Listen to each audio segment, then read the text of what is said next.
Tudo bem, boa tarde para vocês, tá certo? Hoje a gente está na aula 5, recursos sonoros.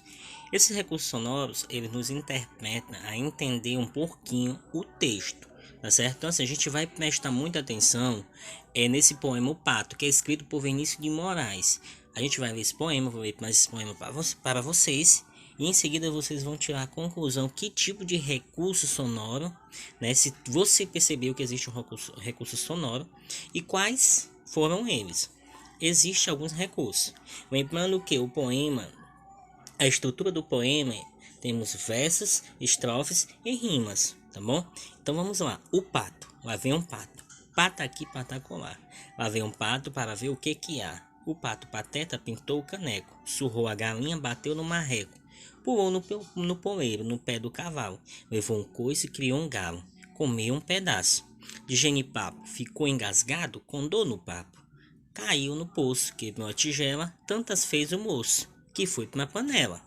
Então, vocês vão observar se existe um recurso, quais recursos, né, que são mais de um, e vocês vão elencar, vocês vão escrever qual recurso que está, tá bom? E a gente vai prosseguir para a página 23, tá bom?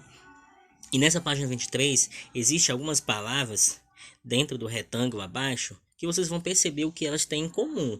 Vocês vão fazer a leitura em voz alta na casa de vocês, tá bom? E em seguida vocês vão observar o que, que elas têm em comum, tá certo? Existe aí uma estrutura, tá certo? Entre elas que elas estão em comum, tá bom? Após, nós temos o poema, tá? Poema Cauda, de Lewis Carroll, traduzido por Augusto de Campos. Poema Cauda. Disse no façamos perante os tribunais, eu te denunciarei. Que há, se vem deixar de, é preciso afinal de cumprirmos a lei. Disse no tal, sem, nem, seria um disparate. O e o serei, eu disse e tu, réu, e o condenou a meu. Então assim, a gente, nós, vocês alunos, vão pegar essa relação entre essas palavras que estão aí, essas palavras que estão aí no retângulo, vocês vão elencar, vocês vão utilizar dentro desse espaçozinho aí, tá certo? Que tá faltando as palavras, tá bom? Então em seguida a gente vai perceber o que você reparou nesse texto. Existe o que nesse texto? Vocês vão colocar aqui. E vocês vão completar as lacunas existentes com as palavras do quadro visto, tá bom? O que você já conhece o poema completo, o que mais gostou no poema, o que menos gostou, então é uma resposta pessoal, tá certo? E a nossa retomada na página 24, nós temos a beleza do poema, pode ser expressa de diversas formas. Sua beleza está na leitura silenciosa, compartilhada ou individual. Também podemos fazer o poema em leitura em voz alta. Aí revela a musicalidade nos versos existentes, tá bom? Então, o poema Cauda, você acha que o tradutor utilizou recurso de sonoridade no texto? Sim ou não? Como ele utilizou? Aí vocês vão anotar aqui o que você aprendeu na aula de hoje, tá bom? Então é isso, pessoal.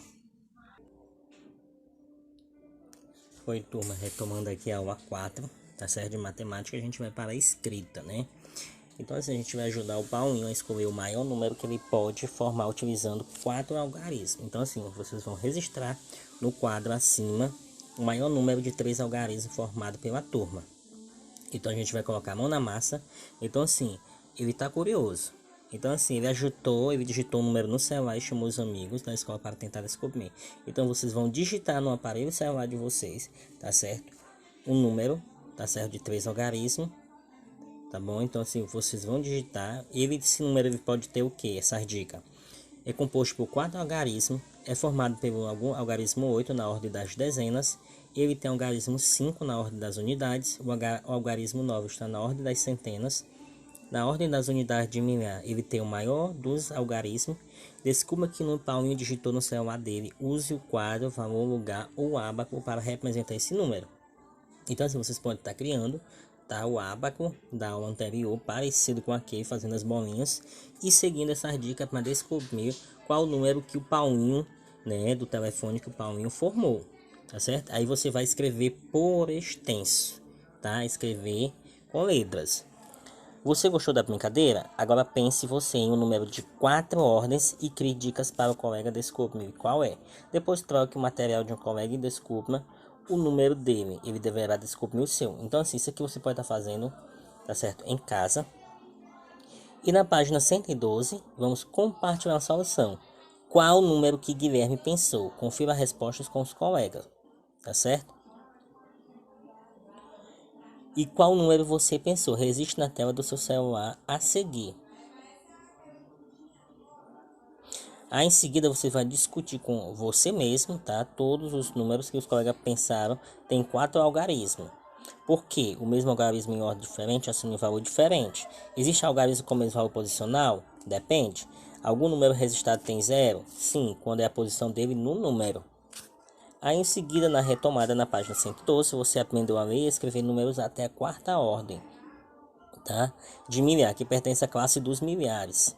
Identificou nos números o valor de cada número de algarismo e de acordo com a ordem e a classe em que estão posicionados. Tá bom? E aqui a gente vai ter o nosso raio-x. Vou fazer um desafio com vocês. Paulo organizou uma rifa para ajudar a escola da comunidade. Todos os números da rifa têm 4 algarismos. Ninguém sabia qual era o prêmio, pois estava embalado em um lindo pacote. De uma caixa foram retiradas 4 bolinhas. Olhe e atenção. Foram retiradas 4 bolinhas. Cada uma mostrava um algarismo diferente. Juntos formavam um numeral sorteado. Para descobrir esse numeral, escreva em cada bolinha um algarismo diferente. Pronto, você sorteou o número de quem ganhou a rifa. Agora, para avisar o vencedor, escreva o número sorteado por extenso no cartaz a seguir. O número sorteado foi. Então, assim, abaixo você vai escrever, tá certo? Por extenso. E o que você achou que era o prêmio da rifa? Tá bom?